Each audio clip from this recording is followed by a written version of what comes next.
Saya ingin bertanya apakah boleh seorang muslim bersyukur dengan hari kelahirannya dengan berbagi-bagi makanan apa ini yang kadang dengan merayakan ulang tahun. Maksudnya apa ini? Dikesankan ya. Dan apakah boleh memakan makanan yang diberikan orang yang merayakan ulang tahun walaupun dia muslim? Sama saja ya, sama saja dengan ulang tahun. Anda tanya langsung aja apa hukumnya ulang tahun gitu kan. Ya setahu saya tidak boleh, setahu saya. Dan tidak usahlah sibuk dengan ulang tahun ini. Kenapa sibuk dengan ulang tahun? Gitu kan. Kalau Anda tidak ulang tahun kenapa? Coba saya tanya. Hah? Kalau enggak ulang tahun umurnya jadi pendek. Hah? Ya, atau badannya tinggi jadi pendek. Enggak ada. Nabi SAW enggak pernah rayain ulang tahunnya, enggak usah sibuk ulang tahun tiap tahun gitu kan. Hanya ikutin orang-orang kafir ulang tahun itu acaranya orang kafir, bawa kue, tiup, nyanyi-nyanyi, disuruh minta apa pada saat itu. Enggak ada dalam Islam itu. Nabi SAW tidak pernah rayain hari lahirnya, enggak juga sahabat, enggak juga tabi'in, enggak juga orang-orang soleh. Yang rayain ulang tahun orang kafir, berarti Anda contohin mereka. Orang soleh kita enggak ada yang rayain, gitu kan. Dan begini akhwat sekalian. Kalau Anda hadir di majelis ilmu, mohon maaf ini saya bahasakan ya. Ini bukan seremoni nih. Ini Anda hadir di sini, ini bukan untuk ngeramein saja. Antum sudah duduk 2 jam, pegel juga kakinya pasti gitu kan. Ini bukan datang hanya untuk sekedar oh ustadznya bagus ya, oh materinya bagus ya, oh ini bukan. Oh ajakan teman saya, jangan itu ikhwah dan akhwat sekalian. Saya datang untuk mengetahui hukum Allah dan saya terapkan dalam kehidupan saya. Itu pentingnya majelis ilmu.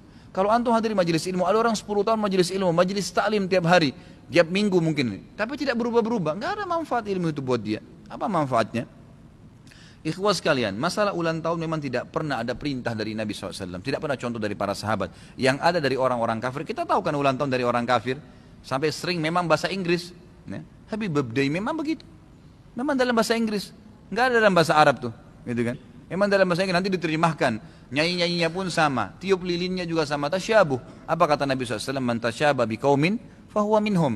Siapa yang mencontohi satu kaum maka dia termasuk golongan dari kaum itu. Untuk apa ikhwah? Tanya begini, kalau saya tidak ulang tahun kenapa? Gak ada apa-apa. Kalau saya tidak ke diskotik sama teman saya malam, kenapa? Gak apa-apa, gak ada yang, bukan tangan kita putus, kepala kita jadi gundul, enggak. Gak ada yang rugi, gitu kan. Malah bagus tidak menjalankan sesuatu yang tidak dicontohkan dalam agama. Jadi saran saya gak usah, gitu kan. Kalau dalam Islam kita mau keluarkan ada istilah ulang, kita bukan ulang tahun, ulang detik. Karena kita nggak bisa jabat jaminan tiap detik ini kita setiap saat nih malaikat maut mengejar kita, kan gitu. Kata Nabi SAW, hati-hatilah di belakang kalian ada malaikat yang tidak pernah, yang sangat cepat, tepat dan kalau sudah datang tidak pernah terlambat sedikit pun. Itu yang harus dikhawatirkan. Dia lagi ngejar kita nih malaikat nih. Tinggal tunggu waktunya sambar selesai, dicabut ruhnya mati, gitu kan. Jadi kita ini sebenarnya ulang detik bukan ulang tahun, gitu kan. Jadi nggak usah ikut-ikutan. Saya sarankan begitu. Sama aja nanti, hanya untuk mengingat, dibahasakan sekarang supaya lebih ada syar'inya gitu kan. Dikatakan milad, bukan ulang tahun. Miladnya lah, membagi-bagi makanan sebagai tanda syukur. Tanda syukur itu ya tiap hari kita bersedekah, bukan setiap tahun ya.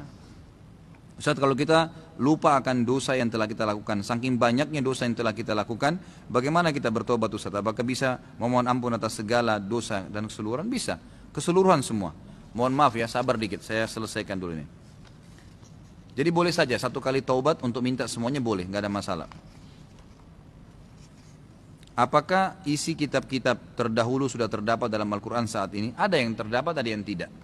Ada yang terdapat, yang masih berhubungan dengan syariat Allah SWT sekarang, syariat Nabi Muhammad SAW, jadi masih dinukil. Kalau yang tidak, tidak lagi. Ya, tidak ada lagi. Jadi memang itu jelas dipaparkan dalam banyak ayat Al-Quran, bahwasanya Al-Quran cuma datang untuk mengingatkan kesalahan-kesalahan Bani Israel, gitu kan? Jadi bukan lagi menukil semua yang ada di situ. Jika Nabi Adam tidak memakan buah khuldi, apakah manusia tetap akan turun ke bumi? Takdirnya Allah, nggak usah ditanya itu. Nggak usah ditanya. Ini Nabi Adam terus aja disalahin, sudahlah. Nabi Adam alaihissalam ayah kita, dia makan khuldi, takdirnya Allah, udah selesai. Makanya waktu Nabi Musa pernah tanya, wahai Adam, kau ayah kami, kamu yang manusia pertama, kalau kau tidak makan khuldi kita nggak turun di bumi, gitu kan? Kata Nabi Adam, wahai Musa, kau nabinya Allah, Allah kasih kamu, Allah ajak bicara kamu langsung, dikenal dengan kalimullah. Allah tulis Tauratnya, Taurat yang kau terima dengan tangannya Allah, gitu kan? Apakah kamu masih mau bertanya? Ya seakan-akan kau sudah Nabi masih bertanya. Kamu masih bertanya sesuatu yang Allah takdirkan buat saya? Maka Nabi Musa terdiam dan Nabi SAW berkatakan, sungguh Adam telah mengalahkan hujahnya Musa 3 kali. Adam telah mengalahkan hujahnya Musa dan Adam telah mengalahkan hujahnya Musa. Udah selesai. Yang lalu saudara, biarkan berlalu. Kita sibukkan diri dengan amal soleh kita sekarang. Oh, Nabi Adam pernah makan buah khuldi, dikeluarkan lalu dia taubat. Ambil pelajaran, selesai. Ashabul Kahfi 7 orang masuk ke gua karena mereka soleh, takut dengan raja zalim, lalu mereka Allah tidurkan. Sudah selesai. Enggak usah cari di mana gunungnya, di mana guanya, anjingnya warna apa, dan macam-macam enggak perlu. Ambil pelajaran aja. Saya dengar dalam Islam tidak semua pencuri dipotong tangannya. Apakah yang menjadi syarat pencuri dipotong tangannya? Ya kalau dia misalnya mencuri terpaksa, ya kan gitu, atau dia tertuduh, memang begitu. Kalau profesinya baru dipotong tangannya. Ada orang subhanallah tidak dipotong tangannya karena memang dia kalau tidak mencuri misalnya makanan, karena kan itu tolok ukurnya 3 dirham ya. Kalau sekarang kurs 1 dirham itu 5.000 rupiah, berarti 15.000 sudah dipotong tangannya, kan gitu. Nah sekarang apakah semua orang yang mencuri 15.000 dipotong tangannya? Mungkin ada orang sudah 3 hari nggak makan, dia curi makanan, nilainya 15.000 atau 25.000. Sudah kena dalam syarat gitu kan. Tapi ternyata dia kalau nggak mencuri, dia sudah minta dari tadi nggak ada yang kasih. Maka ini nggak dipotong tangannya. Kan gitu, seperti itu gambarannya. Jadi memang yang dipotong yang memang profesinya, sengaja memprogramkan itu. Apakah orang Nasrani yang menganggap Isa anak Tuhan sebelum lahirnya Nabi Muhammad SAW, mereka bisa masuk surga? Tidak. Tetap dikatakan kufur. Makanya ada dari karangan Nasrani yang tidak mengatakan Isa anak Tuhan. Ada. Di sebelum Nabi SAW yang memang masih mentauhidkan Allah ya. Seperti Waraka bin Naufal. Waraka bin Naufal itu sepupunya Khadijah radhiyallahu anha. Yang pertama Nabi SAW ceritakan tentang kasus Gua Hira, gitu kan.